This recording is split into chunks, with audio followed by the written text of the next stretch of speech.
The technology in natural history filming has always played a huge role. Viewed with the new specialist camera, the mudflats, which reflect polarised light, are bright. But to tell you the truth, really there's nothing more important than a good story.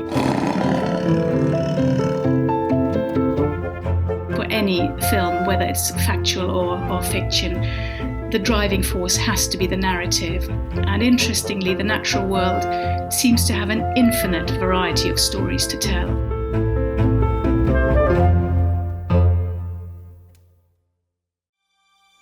Animals can use colour for all kinds of different reasons. The natural world, to us, is absolutely stunningly beautiful and colourful, and yet we tend to take these colours for granted most of the time. They're simply a source of beauty and wonder, but we don't realise that for the animals, they're actually mostly tools for survival. Well, have you ever wondered why a tiger has orange fur, or why a flamingo is pink? So it was those kind of stories that we wanted to tell in this series. One of the challenges that we knew from the outset was the fact that we've known for quite a while now that some animals see colours very differently to the way we do. Quite a lot of animals can see colours that are beyond our range, so they can see colours in the ultraviolet, and there are even some animals that can see and detect and use polarised light. We would have to push the boundaries for this series to try and make those colours visible to the audience.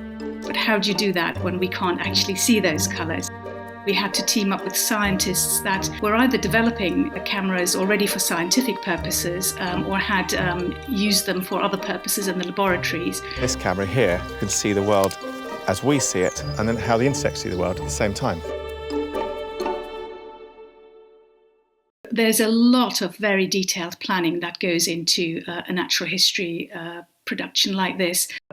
We have researchers who obviously find the stories at the beginning, and they are in contact with scientists who can make sure that you've got all the facts correct and that you're looking at the right animal in the right place. But a lot of the planning goes into knowing that when you send the crew out, they are there at the right time in exactly the right position to see the behaviour that you're trying to capture.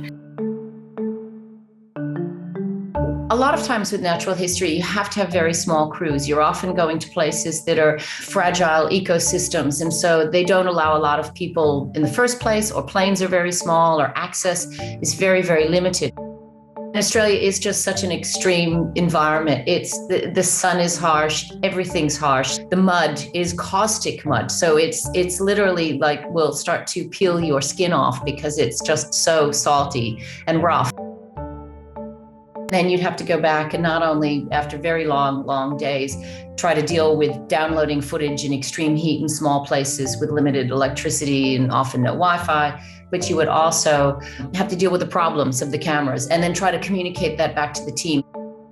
You wish that you could have that behind the scenes person there more often, because a lot of times the drama is involved in capturing these shots. Before we set out, I thought was a really exciting story was a little hummingbird in California. It was a hummingbird that had been studied by a scientist, and he'd found out this amazing display that this bird has, which is very, very quick. We can hardly see it with our eyes.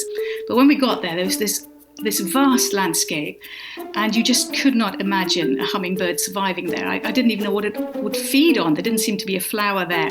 But then as your eye got tuned into it, you saw that there were these tiny little red flowers on bushes. Then the next question was, where were the hummingbirds? And I kid you not, I could not see them, but I could hear them. Suddenly there was this whiz of air past your ear, and it was gone, and it was so fast and so tiny, and it hides its colours most of the time, but when it spots a female, it displays by swinging in front of her, directly in front of her face, and it exposes this incredible gorget of pink iridescent feathers, just stunning. It all happened so fast that we used the fastest high-speed camera that there is virtually on the market at the moment, which can slow down the action about 20 times, and that was the only way we could really see that behaviour.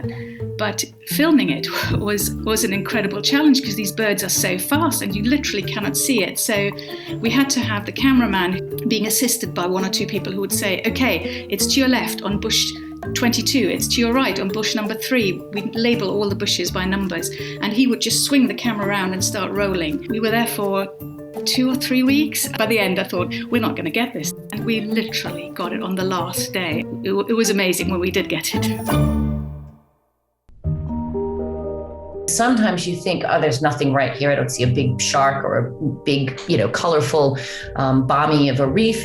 And if you just settle down and you start to really, really look, so many different animals, behaviors, colors, and patterns really start to rise up. And that's where you can start to focus and tell those stories.